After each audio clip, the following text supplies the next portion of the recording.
Hi everyone, welcome. Thank you all for being here, and I'm honored to be a speaker. So my lecture is going to be on mindfulness in the brain-injured population. And this is actually something that I do with my patients every single week. So instead of sit here for the next 50 minutes and lecture to you about the benefits of mindfulness, we're going to do a little bit of that for about 10 minutes. And the rest of the session is actually going to be what I do with patients every single week, which is teach them breath work to help them get calm and centered, and then followed by an actual meditative practice, which I'll guide you through. So the purpose of this is for you guys to have an experience of what our patients have every single week. So first, these are the objectives. 1, what is mindfulness? 2, how do you actually practice it? 3, what are the benefits of mindfulness? And 4, how do we incorporate this practice into our brain-injured population? So first, what is mindfulness? So it's a state of consciousness where we're paying attention to our present moment. And this can happen in any experience that you have throughout the day. And you can cultivate it through many practices such as meditation, Tai Chi, walking in nature, etc. And as you learn these principles and techniques of mindfulness, you can utilize them in any moment of your day, whether you're eating, driving, showering, or even sending emails. So meditation is considered a general term, and that covers a wide range of practices to help you with your awareness. There are hundreds of kinds of meditation practices out there, including but not limited to relaxation, concentration, visual imagery, which we'll do today, breath work, and religious chanting, and even prayer. So what is the history behind this? So mindfulness-based practices have been around for over 5,000 years. They date back to the Hindu Vedas, but they were also seen later on in history with the Greeks, the Taoists, the Native Americans, and other various religious traditions, as well as poets, philosophers, and scientists throughout history. And this practice can be done by anyone, regardless of age, background, religion, or diagnosis. So mindfulness is a state of being, and there's a large body of research coming out right now showing that it actually changes our physiological state. It increases your parasympathetic system, which is your rest or digest system, and it decreases the sympathetic or the fight or flight response system in our bodies. And research is also showing that it could be a powerful way to actually affect neuroplasticity. So our brain's ability to form new neural connections in response to the environment after trauma. So these are some, but not all of the benefits of having a mindfulness-based practice. 1, it can help reduce stress. It helps reduce chronic physical pain. It helps boost your body's immune system to fight disease. It helps you cope with painful life events such as death of a loved one or even major illness. It helps reduce your blood pressure. It helps deal with negative emotions like anger, fear, or greed. It helps increase your self-awareness to detect harmful reactive patterns of thought, feeling, or action. It helps improve your attention and your concentration. It also helps enhance positive emotions, whether that's happiness or compassion or joy. It helps increase your interpersonal skills in your relationships. In addition, it helps reduce addictive behaviors like eating disorders, alcoholism, and smoking. And it helps enhance your performance, whether that be in work, academics, or sports. And it helps stimulate and release creativity. So we're briefly going to look at 3 articles specifically looking at mindfulness-based practices in the brain-injured population, and then we'll dive right into a practice. The first article I want to discuss is the effects of guided aerobic exercise and mindfulness after acquired brain injury. So the purpose of this study was to examine whether a specific guided program of aerobic exercise together with mindfulness could have an effect on estimated health status and occupational performance in individuals with acquired brain injury. And as secondary outcomes, the researchers looked at the effects on health-related quality of life, cognition, and mental fatigue. So what were the methods of this study? They included individuals with mild to moderate brain injury with residual cognitive impairments. The actual intervention was a combination of outdoor walking and mindfulness sessions 3 times a week for a total of 12 weeks. Each session started off with 40 minutes of walking, followed by training sessions in mindfulness. And the walking was beautiful. It was carried out in a forest or pathways with surrounding trees, and the participants were told not to talk during the final 30 minutes, but to just focus on nature. And the exercises in mindfulness were carried out indoors, sitting on a chair and lying on a yoga mat. The training in mindfulness included body scanning, meditation, breathing, and yoga, followed by discussions about attitudes to life and the participants' experiences with mindfulness exercises. And neuropsychological and physical tests, as well as patient-reported outcome measures, were used as outcomes. And the results of this study showed a statistically significant improvement in cognitive function, processing speed, attention, etc. And also mental fatigue was reduced. The second research article I wanted to bring up was mindfulness-based stress reduction, otherwise known as MBSR, improving long-term mental fatigue after stroke or traumatic brain injury. So the objective of this study was to look at patients who suffer from mental fatigue after a stroke or TBI. They have a drastically reduced capacity for work and for participating in social activities. And since there really is no effective therapy for this, the aim was to implement a novel, non-pharmacological strategy aimed at improving the condition of these patients.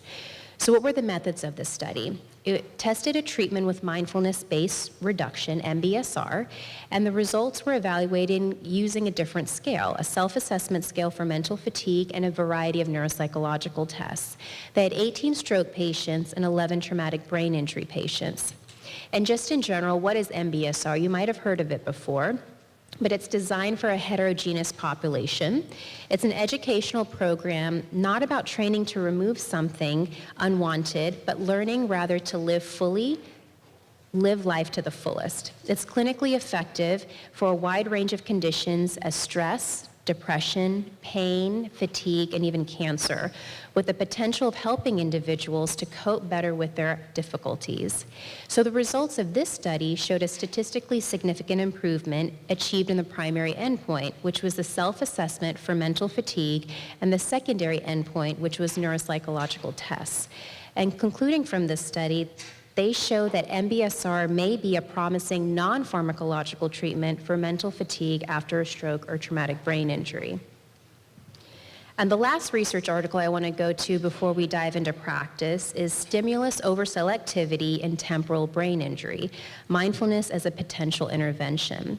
So the objective of this study was aimed to investigate the impact of brief mindfulness training on the performance of a sample of patients with traumatic brain injury in an overselectivity task. So basically, what is that? So stimulus overselectivity occurs when one aspect of your environment exerts a disproportionate influence over your behavior, so at the expense of other equally important events going on in your environment at the same time. And as we all know, a lot of traumatic brain injury patients do have this problem.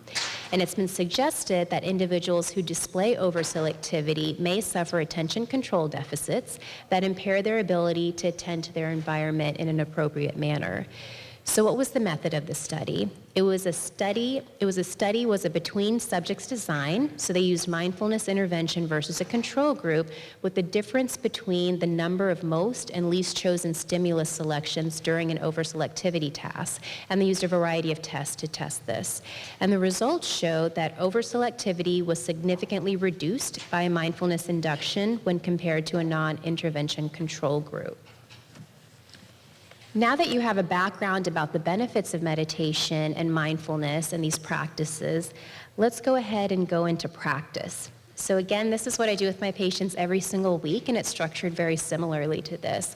For about the first 10 minutes, I talk about research behind mindfulness and why we do this practice. The second portion is teaching them how to do pranayama or deep breathing work, which helps them set into a good headspace to start meditation, which they lead them through. So what is pranayama? It's a Sanskrit word, and it's made up of two different parts. Prana, meaning your life force, otherwise known in traditional Chinese medicine as qi. You've probably heard of that before. And yama is the direction of. So together, they're breathing exercises that can either increase, decrease, or stabilize your energy. And the purpose of these exercises is to help stabilize them. The 3 breathing exercises that I will actually do with you right now is 1, alternate nostril breathing, 2, 3-stepwise breathing, and 3, a sahaja 4-part equal breath. So this is where it becomes fun. All you have to do is listen and follow along. It doesn't have to be perfect. And as long as you focus on your breath, you're doing everything right. So the first breath we're going to do is alternate nostril breathing.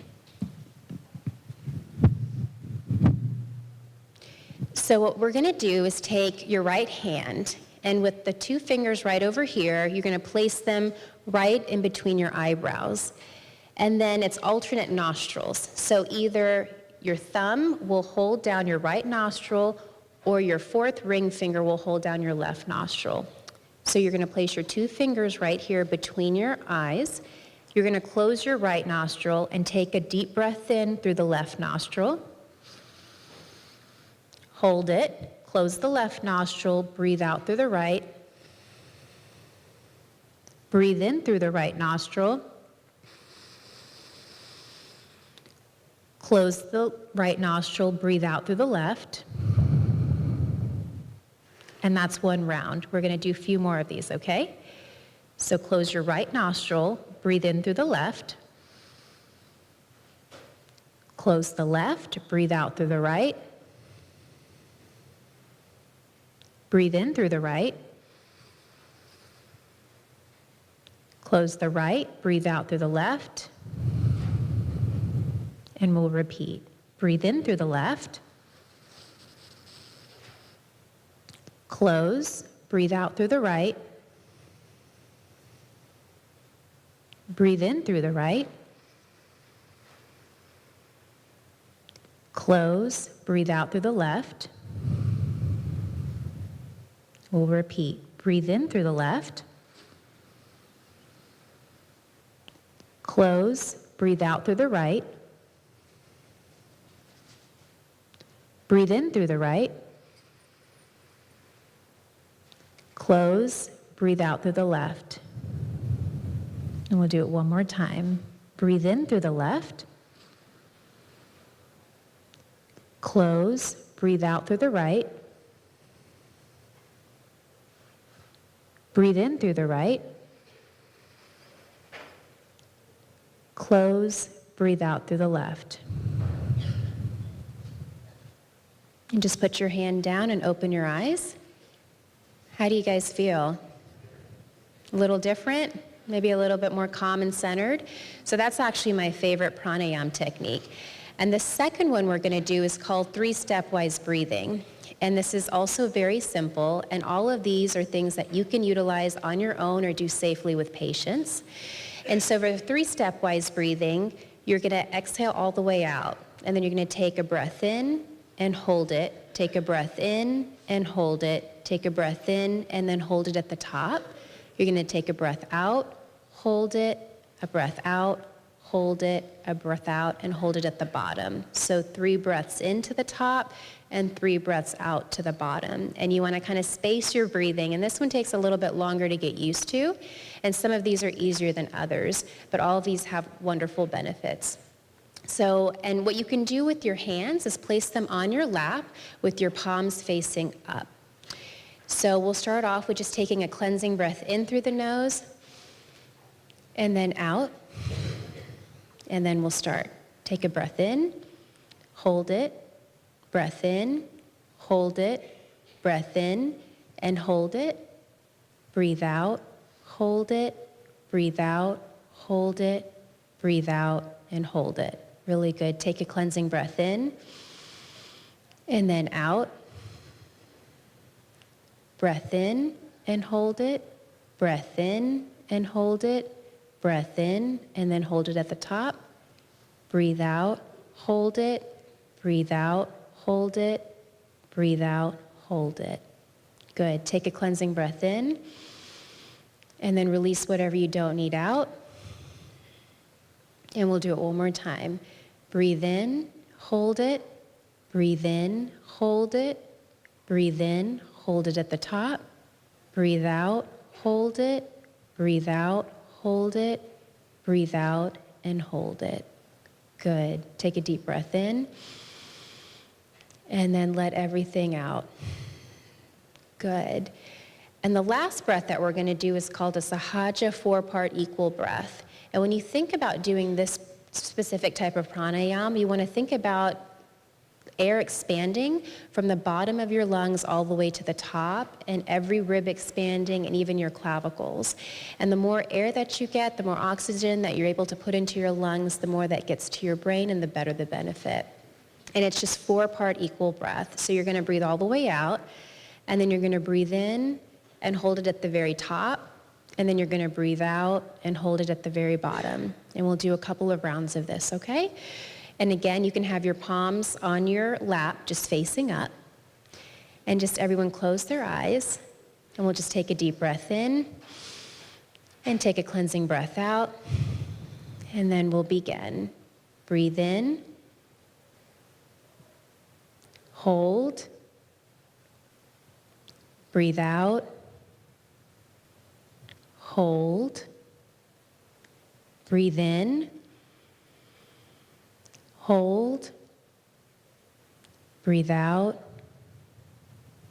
Hold. Again, breathe in. Hold. Breathe out. Hold. Breathe in. Hold. Breathe out. Hold. One last time, breathe in. Hold. Breathe out. And hold. And just relax and open your eyes. How do you guys feel? So this is supposed to help relax you and get you into a state of meditation to be prepared for it. And how many of you noticed it was hard to think about other things when you were doing these exercises? When you focus on your breath, it helps center you, and then you're able to move forward in a more peaceful state. And these are things that you can do and that you can have patients do at any moment of the day, at any time. They're wonderful and they're very relaxing. So the second thing that we're going to do for our practice is do a heart-centered meditation. And this was actually something that got me back into my practice of meditation when I was in medical school with Dr. Anne-Marie Chiazon at the University of Arizona and their Integrative Medicine Center. And to do this guided meditation, you'll place your right palm over your chest, and then on top of that, you'll place your left palm with your thumbs touching. And all you have to do is just close your eyes and just relax and just listen to her words. It's incredibly calming. So we'll go ahead and get started. Thank you. Now we'll move into the heart center. Many people think that the heart center is a personal love and a place of compassion, yet I find it's much more. The heart center, for me, is a transpersonal state of consciousness. It's not in our ordinary everyday awareness. For me, this is the wellspring of healing. It's actually the source of divine healing located within the body. So when I do healing work, I always start with the heart center. We'll begin now by an exploration of the heart center. Before we begin, I'd like to show you the mudra that I use during the heart-centered meditation. Start with your right hand placed mid-chest. Place your left hand over the right hand and let your thumbs touch. Gently rest your hands on your chest. If it requires any effort, then push a little more deeply into your chest and relax. The heart center has 4 aspects. The first is compassion. The second, innate harmony. The third, healing presence. And the fourth, unconditional love. Close your eyes and take a few deep breaths while I bring you into this center.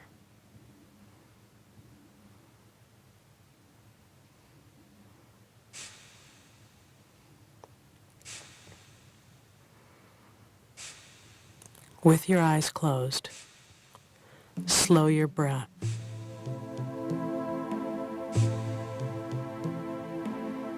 The first aspect of the heart center, compassion, oceanic compassion. Bring up an image of something that makes you feel compassionate.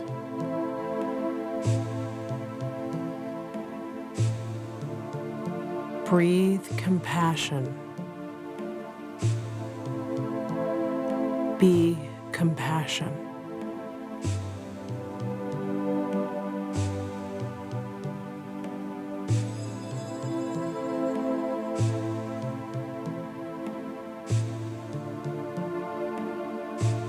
With each breath, deepen into oceanic compassion.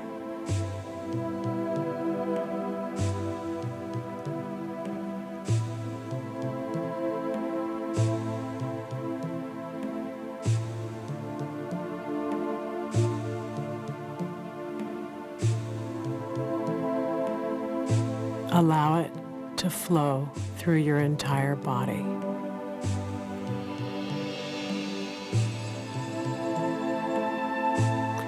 Compassion.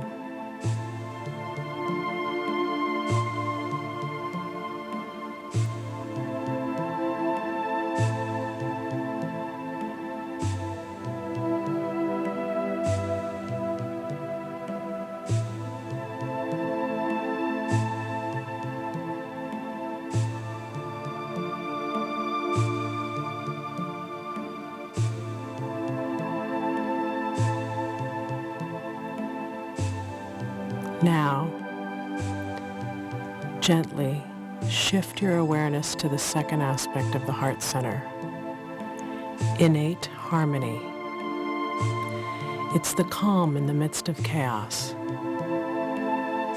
It's the eye in the center of the hurricane. It's the still point. Finding the place inside that knows innate harmony. No matter what's happening around you, that still place.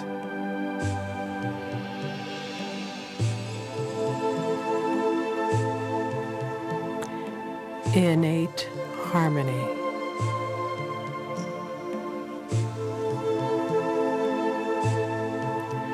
Breathe it in and breathe it out.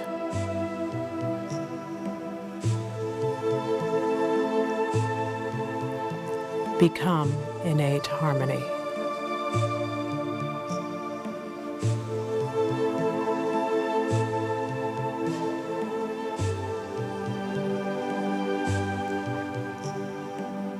Calm in the midst of chaos.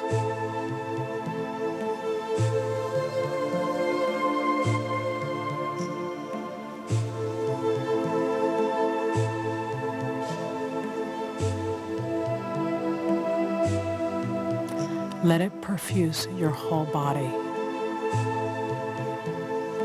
Innate harmony.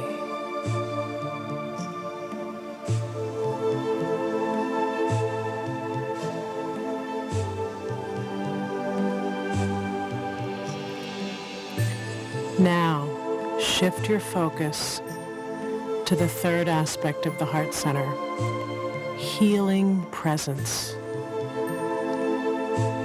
The longing and desire to move toward healing. Healing presence.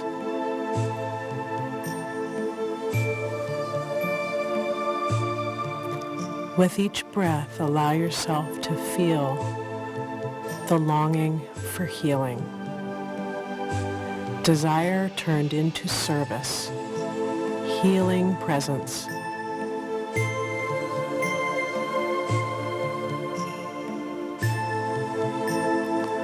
Allow it to radiate through your whole body, into your hands, and back into your own heart. healing presence.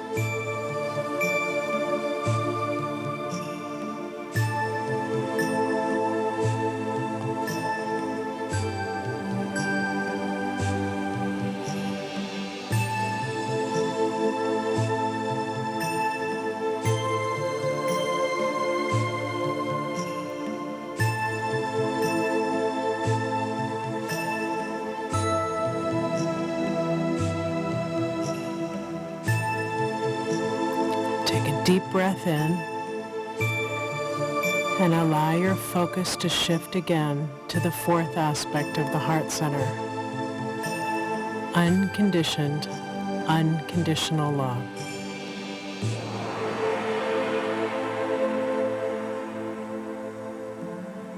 Allowing each thing to be exactly as it is. Take a few deep breaths in the quietness of unconditioned, unconditional love.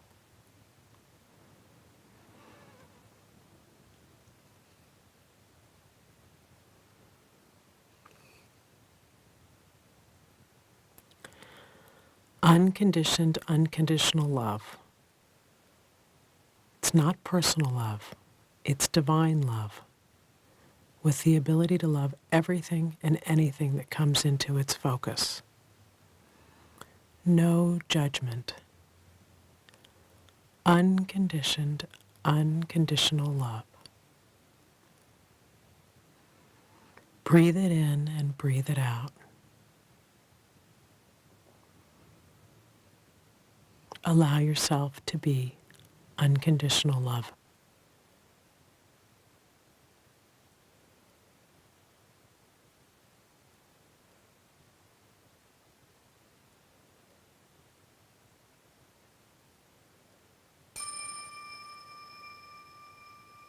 Now we'll prepare for heart centering before healing. With your hands on your chest again, right hand over your mid-chest, left hand over that, thumbs touching. Take a deep breath and let's begin. Use the aspects of the heart center as an internal mantra as we moved into the heart center space. Compassion, innate harmony, healing presence, unconditioned, unconditional love. As you internally repeat these, allow yourself to activate so your whole body becomes the heart center before you move into healing. Compassion,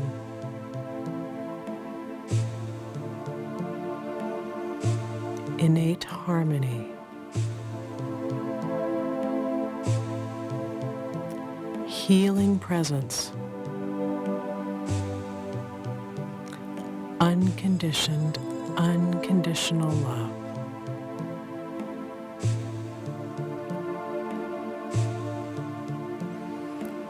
With each breath, repeating the mantra that calls you.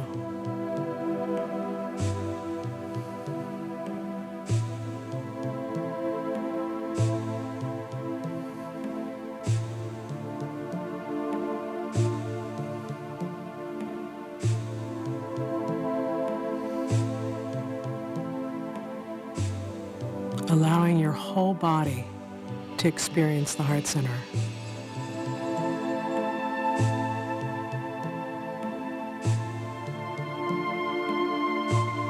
Now asking to go one level deeper. Compassion, innate harmony, healing presence, unconditional love.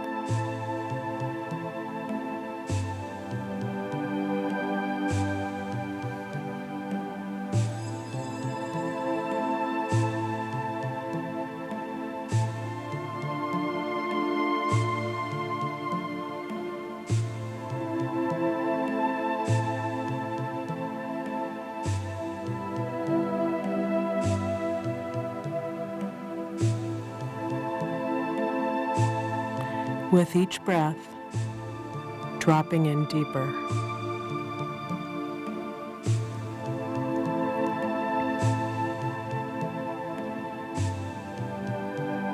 Compassion.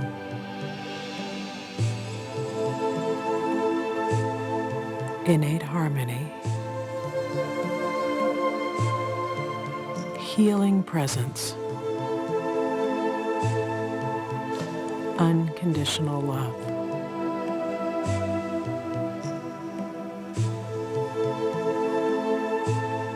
Allowing the healing work inside your own body to start with this simple meditation.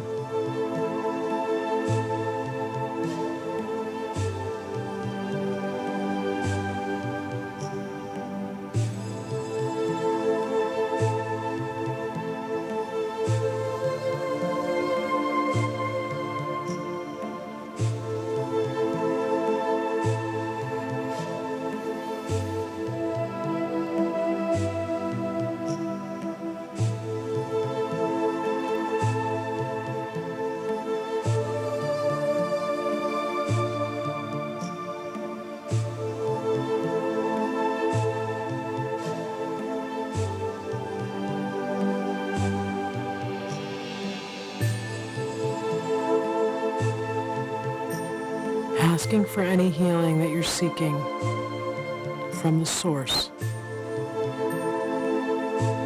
Compassion. Innate harmony. Healing presence. Unconditional love.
Breathing deeply,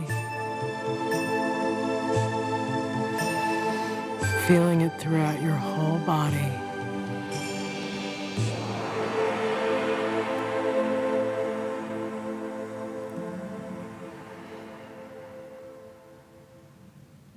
Noticing how you feel and opening your eyes.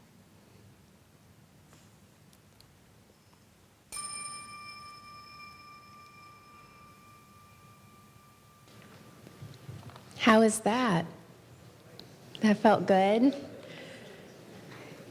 Wonderful. That's exactly what I wanted you guys to feel and experience. And the reason why I didn't want to lecture this entire 50 minutes. But we're not over yet. The last thing I do with my patients is a loving kindness meditation. And I have a lot of these resources online that I'll share with you at the very end so you can utilize them for yourself, your friends, your family, or your patients. And again, all you have to do is close your eyes, and this will be short. It'll be about 8 minutes. You close your eyes and relax.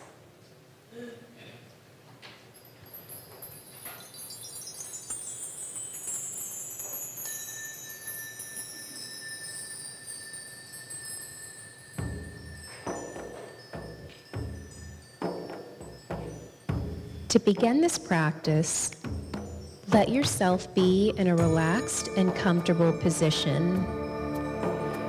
We're going to do the practice of cultivating positive emotion.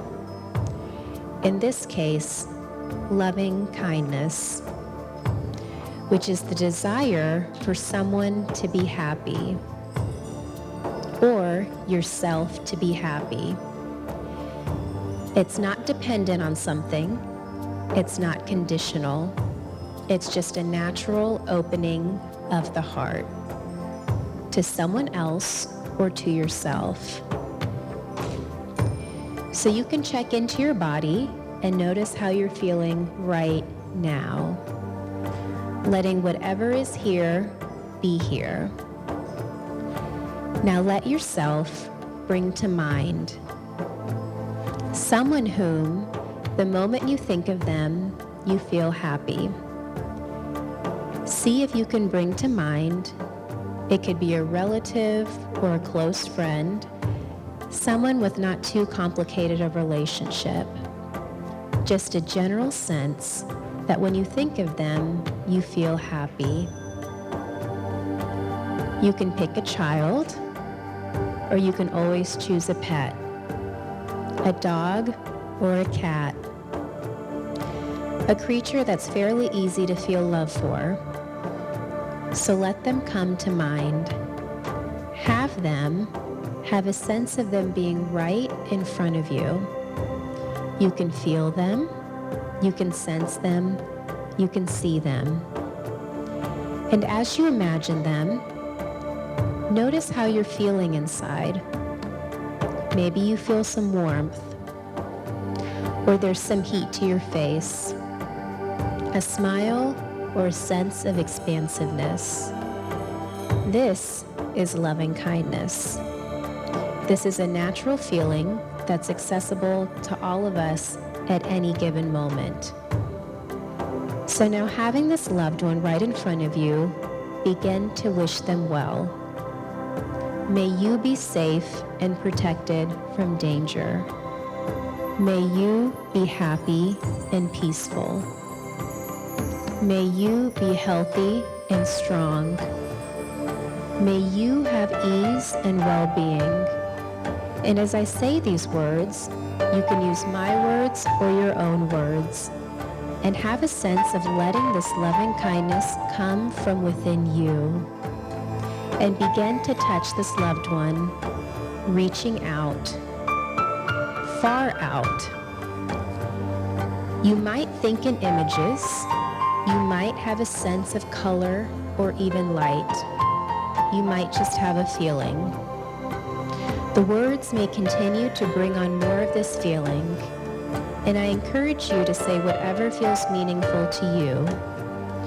May you be free from stress and anxiety. May you be free from all fear. And so as you're feeling and sending out these words and these feelings of loving kindness, also check into yourself and see how you're feeling inside.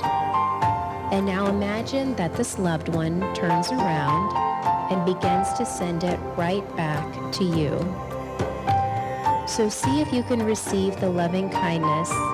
Take it in, take it all in. And they're wishing you well. May you be happy, meaning you. May you be peaceful and at ease. May you be safe and protected from all danger. May you have joy and well-being. Letting yourself take it all in. Now, if you're not feeling anything at this point or before in the meditation, it's not a problem. This is a practice that plants seeds. And if you're feeling something other than loving kindness, just check into that. What is it I'm feeling in this present moment? There may be something to learn here. Now, if it's possible, and it's not always easy to do this, but see if you can send loving kindness to yourself. You can imagine it coming down your body from your heart. You can have a sense of it. May I be safe and protected from danger. May I be healthy and strong. May I be happy and peaceful. May I accept myself just as I am. And as you ask yourself the question, what do I need to be happy? See what arises and offer that to yourself. May I have meaningful work. a joyful life. May I have close friends and family. And now checking into yourself and noticing what it is you feel as you do this. And now let yourself bring to mind one person or a group of people that you wish to send the loving kindness to. Imagine them right in front of you. Sense them, feel them. May you be happy and peaceful. May you be free from all stress and anxiety and fear. May you be free from worry. May you be free from grief. May you have all the joy and happiness this life has to offer. May you have well-being. And now let this loving kindness expand out, spreading far out, touching anyone that you want to touch right now in all directions. People you know, people you don't know, people you have difficulty with, people you love. Just imagine expanding and touching, and each person or animal, whoever is touched by this loving kindness, each person is forever changed. You can imagine that. So may everyone, everywhere, be happy and peaceful and at ease. May we all experience great joy.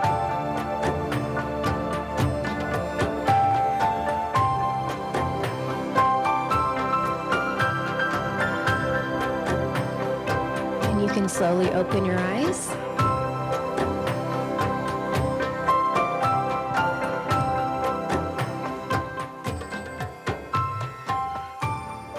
You guys feel relaxed? Good. Ready to fall asleep? And when you first start practicing this, that's pretty normal. If you feel tired, maybe a little bit lightheaded, all of that's completely normal. And the more that you practice this, the less you'll feel that. And you're going to feel more energized, especially with the breathing work. I think it's so incredibly powerful. Even if you did that for 30 seconds a day, you're going to notice a change. So here are some of my resources that I've used over my presentation. And I just wanted to dedicate this lecture and this talk to my mother, Savitri Banthala, who is a neonatologist practicing in private practice in Clear Lake for over 30 years. She lost her battle to cancer at MD Anderson December 14th, and is the reason why I became a physician and is the reason why I'm up here talking to you guys today. Here are two really amazing resources where I've gathered a lot of information from, one being the UCLA Health Mark Center, and they have a bunch of resources, both guided and non-guided meditations that you can download from online, transcripts that I've actually used for today's lecture, and also music that you can do. And they have podcasts that you can assign to and get weekly meditations from them. Apart from that, there's also Palouse Mindfulness, and this is a Harvard-based researcher who actually developed mindfulness-based stress reduction, MBSR, that we talked about earlier in one of the trials that I talked about. And it's a free 8-week course where you actually can get certified in mindfulness-based stress reduction. You do different workshops throughout the week, send in different worksheets, and look at different videos, and you'll actually be certified, and this is completely free. And those are two wonderful resources. And that concludes my presentation. Does anyone have any questions?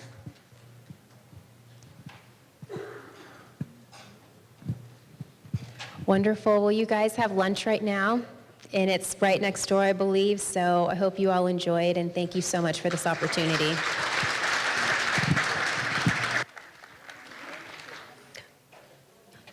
As she said, lunch is being served next door in the exhibit hall.